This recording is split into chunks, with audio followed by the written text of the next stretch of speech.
Vamos lá, galera. Capítulo de funções, capítulo extremamente difícil, dá bastante trabalho e por causa disso aí eu vou deixar algumas questões aqui desse capítulo resolvidas. A questão que eu quero resolver agora é a questão número 31. É um clássico aí, uma questão clássica. O assunto dessa questão é o assunto de translação de gráficos. Então, estamos falando de gráficos, especificamente sobre translação. E é uma questão até bem didática, porque o enunciado ele já quebrou o pedido em etapas, que seria justamente o que você precisaria fazer nessa questão. Ele diz que aqui a gente tem o gráfico de uma função f de x, é o dado inicial, o gráfico da função f de x, e aí ele vai definindo. Primeiro ele define o g de x como f de x menos 3u. Aí depois ele define um h de x, que vai ser o g de x anterior,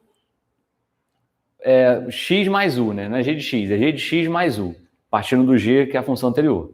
E finalmente ele pede a função j de x, que é o módulo do h de x.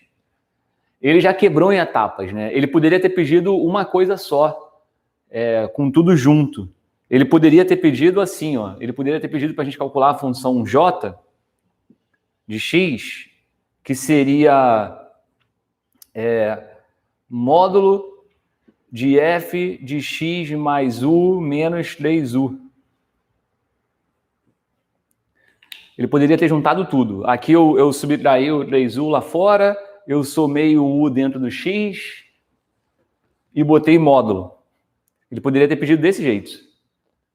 Em vez de botar várias letras, né, F, G, H, J, ele poderia ter pedido só dado o F no início, que é o gráfico inicial, e pedido uma letra final, uma função final, com tudo junto. Se ele pedisse desse jeito, o que a gente teria que fazer para resolver a questão seria justamente o que ele forneceu nesse enunciado, que foi quebrar em etapas. Eu não consigo fazer tudo de uma vez aqui, mas eu consigo ir fazendo um por um e, né, pego o resultado de uma etapa, levo para a próxima, levo para a próxima, levo para a próxima. Então, ele já foi didático no enunciado dessa questão. A gente, para fazer um negócio desse, a gente tem que quebrar em etapas. Então, já que ele já deu quebrado em etapas, né? Não vou nem deixar assim. Já vou direto para o que ele pediu. Primeiro eu tenho que achar g de x. G de x é a função f de x menos 3u. Bom, qual é o efeito de somar ou subtrair algo fora aqui do f de x? Quando a gente soma ou subtrai algo fora do f de x, a gente faz uma translação no eixo y. Ou seja, se a gente soma alguma coisa, o gráfico todo sobe. Sem mexer na horizontal, né? Só na vertical, ele sobe. E se a gente subtrai alguma coisa, que é o caso, o gráfico todo desce. Então, esse gráfico que está aqui, f de x, para eu gerar o g de x, que é o f de x menos 3u, o que eu tenho que fazer é pegar esse gráfico todo e descer 3u unidades. Bom, se eu vou pegar o gráfico todo e descer, repara que eu não afeto, eu não mexo no formato do gráfico. Eu não expando, nem achato e nem mexo na horizontal. Eu só pego o gráfico do jeito que ele está e desço. No caso, descer 3 unidades. Se eu vou descer 3 unidades, e é descer 3 unidades, estou pensando em referência no eixo Y, claro, isso vai acontecer o seguinte, pega os pontos de referência. Esse ponto aqui, por exemplo, esse ponto aqui é o x vale u e o y vale u. Eu não estou mexendo no x, porque eu não estou mexendo na horizontal, mas eu estou mexendo na vertical. Então, esse u, se eu descer 3u, ou seja, se de u eu tiro 3u, u menos 3u dá menos 2u. Então, o que aconteceu aqui? Ó, daqui para cá, olha aqui a seta, eu estou indo do F para o G. Esse ponto que está no U, o X eu mantive, eu estou na mesma vertical aqui, o mesmo U, o mesmo X igual a U, só que esse ponto que vale U no Y também, ele vai descer 3U, então vai virar menos 2U. Então esse vértice aqui desce, vai parar aqui embaixo.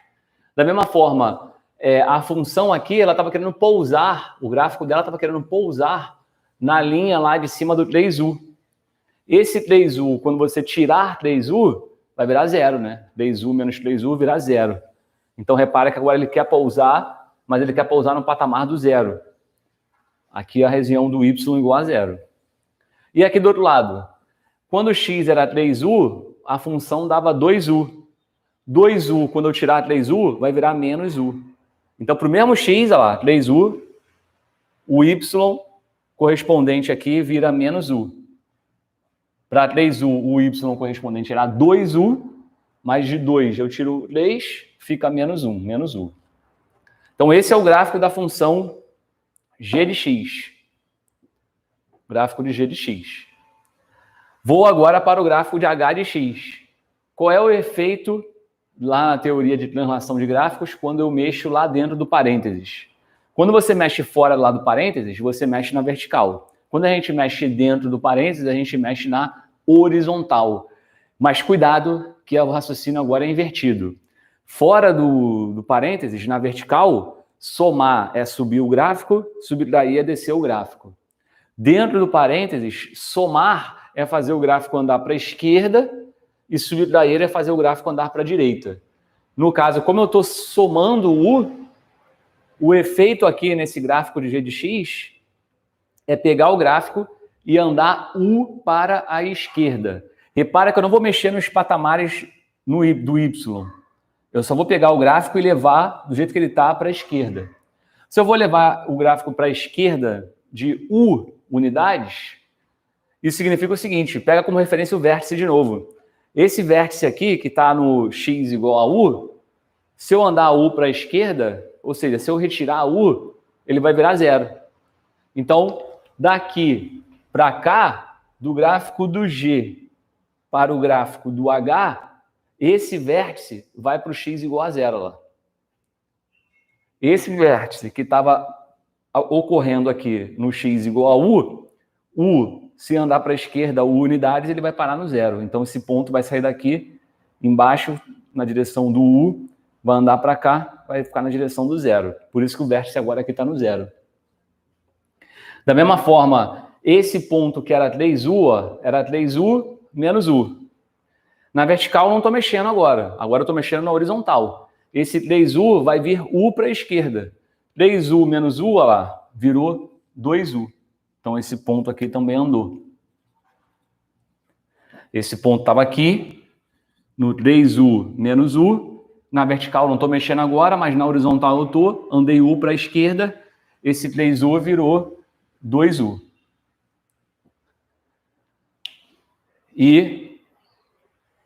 Bom, e pronto, acho que já deu para ver o gráfico h de x. Mas isso não é o gráfico final ainda, né? O gráfico final mesmo de verdade é o gráfico do módulo de h de x. Aí, em relação ao módulo, né, as duas primeiras operações foram operações de translação. Uma na vertical, outra na horizontal. O módulo já é outra coisa.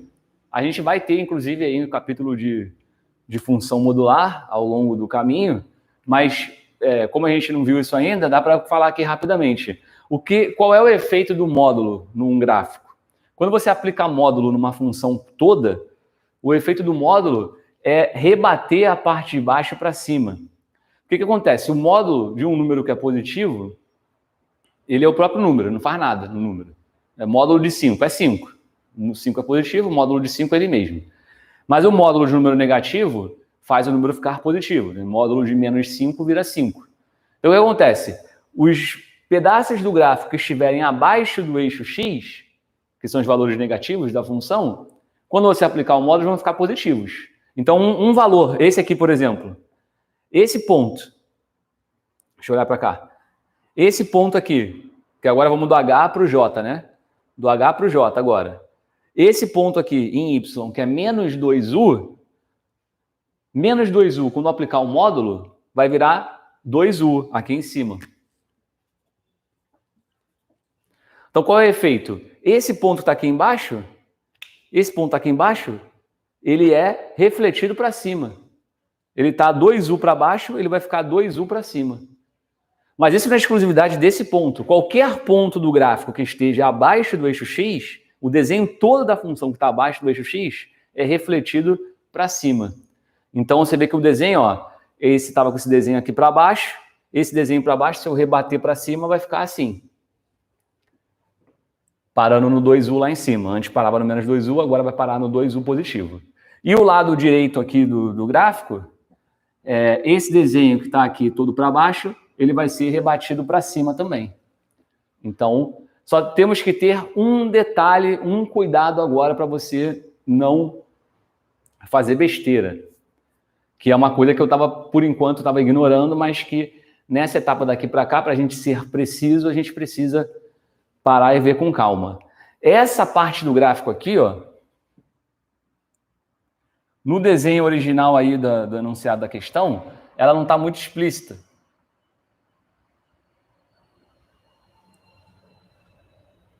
Porque no desenho original tem aqui uma reta, um pedaço de reta que ele parou, né? Isso é comum, né?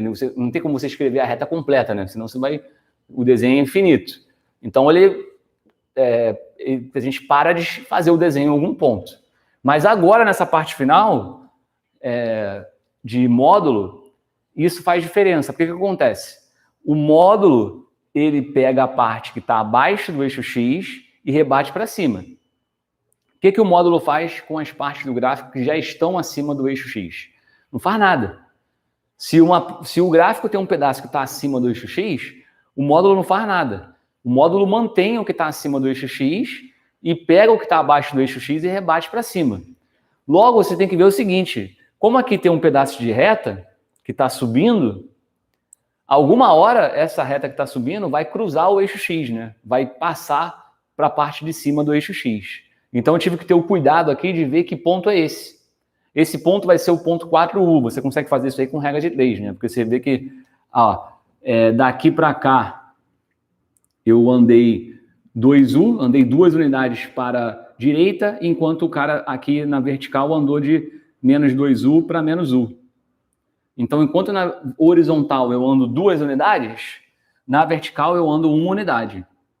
Logo, para eu chegar no zero, eu tenho que andar mais 2 unidades aqui na horizontal, para que daqui eu consiga andar 1 unidade e chegar no zero. Então, você consegue ver ali com regra de 3, já que eu tenho uma reta, eu consigo ver que essa reta aqui cruza o eixo X no 4U. Então, aquele ponto ali, o 4U, a partir dali, a reta está subindo. Então, na hora que você for pegar o gráfico aqui e rebater para cima para gerar o gráfico final do J, finalmente gerar o gráfico do módulo, você tem que ter cuidado que essa parte preta, depois do 4U, ela não se altera. Não vai se empolgar, né? E pegar essa parte vermelha, rebater para cima e querer pegar a parte preta, rebater para baixo. Não. O que o módulo faz é transformar os números todos e deixar tudo positivo. Então, o que já era positivo continua, não acontece nada. Ele continua do jeito que estava. E o que era negativo, eu rebato. Então, essa parte continua do jeito que estava e o resto da função, repara que esse resto da função aqui está todo abaixo do eixo X, ele vai para cima. Então, esse é o gráfico final da função j de x. Se você parar aí para olhar essa apostila e ver as opções, né, já que a questão é objetiva, você vai ver aí que a resposta correta é a letra A. Então, a letra A é a resposta dessa questão, uma questão muito importante aí para esses concursos, né? Os concursos militares gostam muito de questão de gráfico desse tipo. Belezinha? Valeu!